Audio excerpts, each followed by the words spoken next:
This training video will show you how to use the user-defined custom fields to capture more information in the customer and inventory screens.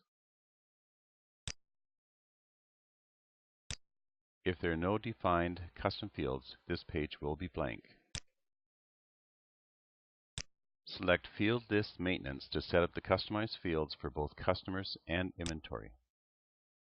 Each custom field has its own record. We'll select the first customer user-defined field to update.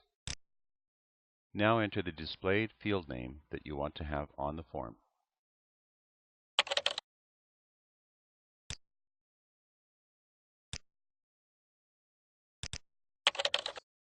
For this field, we'll give the user two choices, yes and no. They are also able to type in what they want as well, unless you click the Limit Choices option.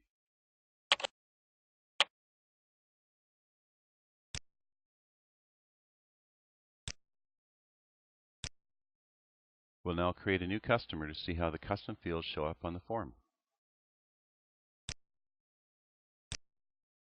The first custom field is special. It can contain unlimited information. Custom field 2 is also special. It's always displayed on the first page.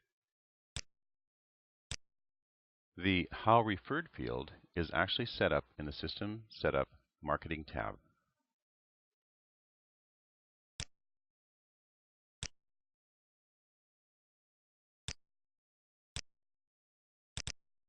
Using the same procedures, you can define the custom fields for inventory as well. User fields 2, 3, and 4 show on the main entry tab, whereas user field 1, an unlimited field, and 5 through 10 are on the Details tab.